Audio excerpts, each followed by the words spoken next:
Hello everyone, I am Kirti and today I am going to explain the meaning of poem The Passionate Shepherd to His Love by Christopher Marlowe.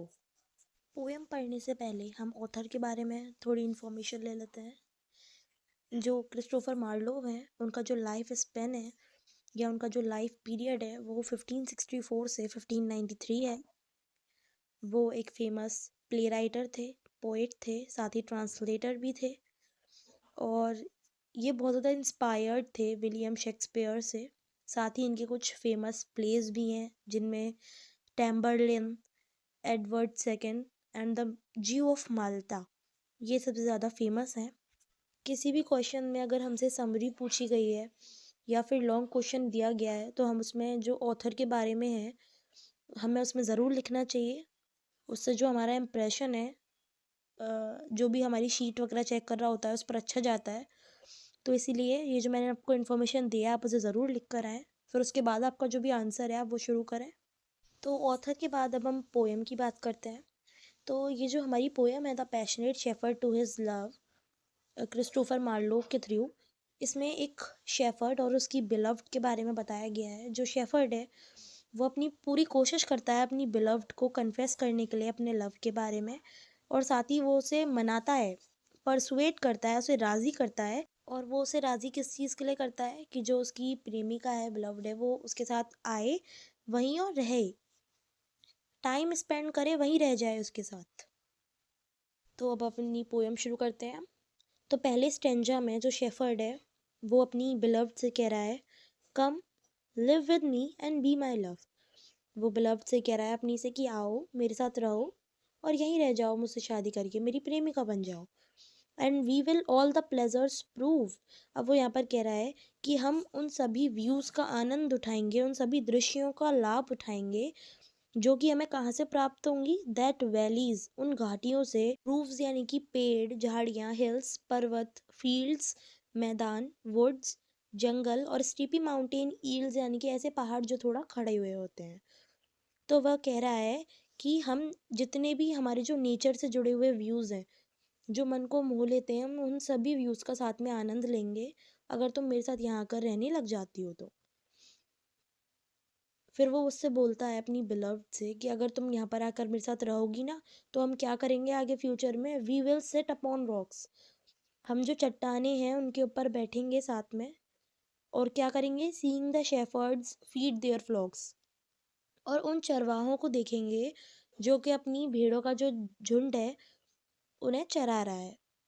और साथ ही by shallow rivers to whose falls melodious birds sing मेड्रिगल्स।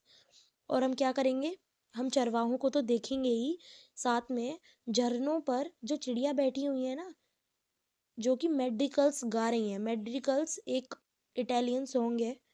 तो इसमें जो shepherd है वो बता रहा है कि जो चिड़िया हैं वो मेड्रिकल्स गा रही हैं, और जो वो मेड्रिकल्स गा रही हैं ना तो उनको सुनकर हमारा जो मन है वो प्रसन्न हो जाएगा। तो हम दोनों बैठेंगे यहाँ पर, चरवाहों को देखेंगे और साथ ही चिड़ियों का मेड्रिकल सुनेंगे। अब क्योंकि जो पोइट है उन्होंने यहाँ पर मेड्रिकल्स में सिमिली यूज़ नहीं किया है क्योंकि यहाँ पर लाइक नहीं है, जिसका मतलब पोइट ने ये नहीं बोला है कि जो चिड़िया हैं वो मेड्रिकल्स के जैसा गा रही हैं, इटालियन सॉन्ग के जैसा गा रही हैं। इसमें जो पोइट है वो ये कह रहे हैं कि जो चिड़िया है ना वो मेड्रिकल्स ही गा रही हैं, इसलिए यहाँ पर मेटाफर है। अब आगे थर्ड स्टेंजा में शेफर्ड है वो क्या कहता है, and I will make thee beds of roses and 1,000 fragrant posies. अब ऊपर वाले दो स्टेंजा तक तो ठीक था कि वो उससे जो कर सकता था वो चीज़ें बता रहा था कि हम दोनों चट्टान पर बैठेंगे, मैड्रिकल सुनेंगे और जो व्यूज़ है नेचर वाले उनका आनंद लेंगे। लेकिन अब थर्ड स्टेंजा से जो शेफर्ड है ना वो हाइपरबली करता है, फिगर ऑफ स्पीच है हाइपरबली, जिसमें हर चीज़ को बढ़ा चढ़ा कर बोला जाता है। तो वो ऐसी चीज़ों से लुभाने की कोशिश करता है अपनी बिलव्ड को जो वो कर नहीं सकता। तो इस वजह से वो कह रहा है कि जब तुम मेरे पास आओगी तो मैं तुम्हारे लिए रोजेस का बेड बनवाऊंगा और तुम्हें हज़ारों फूलों से सजा दूंगा, तुम्हें एक फ्लावर्स की कैप गिफ्ट करूंगा, और साथ ही एक कर्टल, कर्टल एक पेटीकोट टाइप होता है, वो गिफ्ट करूंगा। और वो कैसा कर्टल होगा, वो एक स्पेशल तरह की एक मिर्टल जो लीव होती है ना, श्रव झाड़ी होती है, उसकी पत्तियों से एम्ब्रॉयडेड जड़ा हुआ होगा, मैं तुम्हें एक ऐसा कर्टल भी गिफ्ट करूँगा। फिर जो शेफर्ड है वो कहता है, अब क्या करेगा वो सब चीज़ों के बाद उसके लिए एक गाउन बनवाएगा। A gown made of the finest wool. और वो गाउन ऐसी वैसी नहीं होगी, वो गाउन एक एक ऐसी तरीके की ऊन से बनी होगी जो सबसे ज़्यादा सॉफ्ट होगा और सबसे ज़्यादा अच्छा होगा। और वो जो ऊन है वो उसे कहाँ से प्राप्त होगी? Which from our pretty lambs we pull. वो ऊन हमें प्राप्त होगी मेरी ही प्यारी मेमनों से। वो एक ऐसी ऊन होगी जिसे वह अपनी ही जो लैम्स हैं उनसे निकालेगा। फिर वो बोलता है साथ ही वो अपनी बिलव्ड को कोल्ड यानी कि ठंड से बचाने के लिए उसके लिए कैसी स्लीपर्स चप्पल बनवाएगा? फेयर लाइन स्लीपर्स जिनमें धारियाँ बनी होंगी और साथ ही with buckles of the purest gold. जो हम चप्पल पहनते हैं उसमें एक बकल टाइप लगा रहता है, तो वो बोलता है अपनी बिलव्ड से कि मैं तुम्हारे लिए तुम्हें ठंड से बचाने के लिए ऐसी चप्पल बनवाऊंगा जिसमें धारियाँ बनी होंगी और साथ ही एक प्योर गोल्ड का बकल लगा हुआ होगा।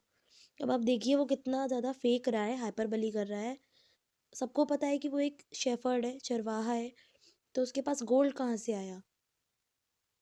तो वो उसको मनाने के लिए अभी कुछ भी ऐसे ही बोल रहा है। और अब इसके भी बाद वो शांत नहीं होता है, फेंकना बंद नहीं करता है, और भी ज़्यादा उसका फेंकना शुरू हो जाता है। अब वो बोलता है, अब वो क्या देगा अपनी बिलव्ड को? A belt of straw and ivy birds.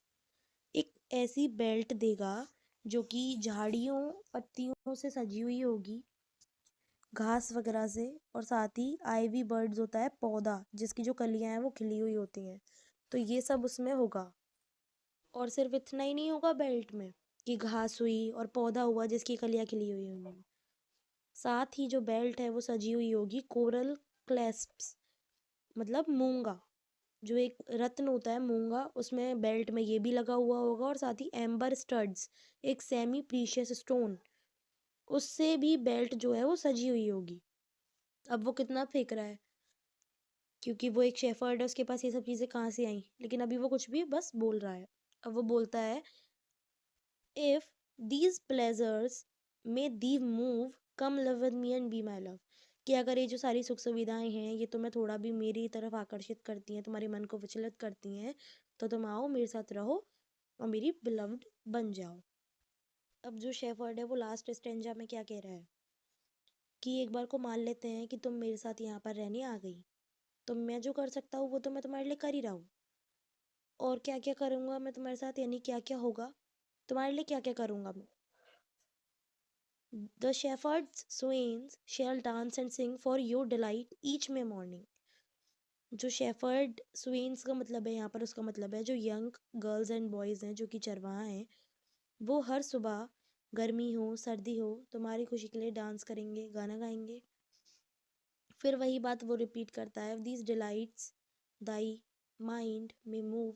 अगर ये जो सुख सुविधाएं हैं इनसे तुम्हारा दिमाग है वो थोड़ा सा भी विचलित होता है, आकर्षित होता है मेरी तरफ, देन लव विद मी, तो मेरे साथ आकर रहो, मुझसे शादी कर लो, एंड बी माई लव, और यहीं रह जाओ मेरी प्रेमिका बनकर।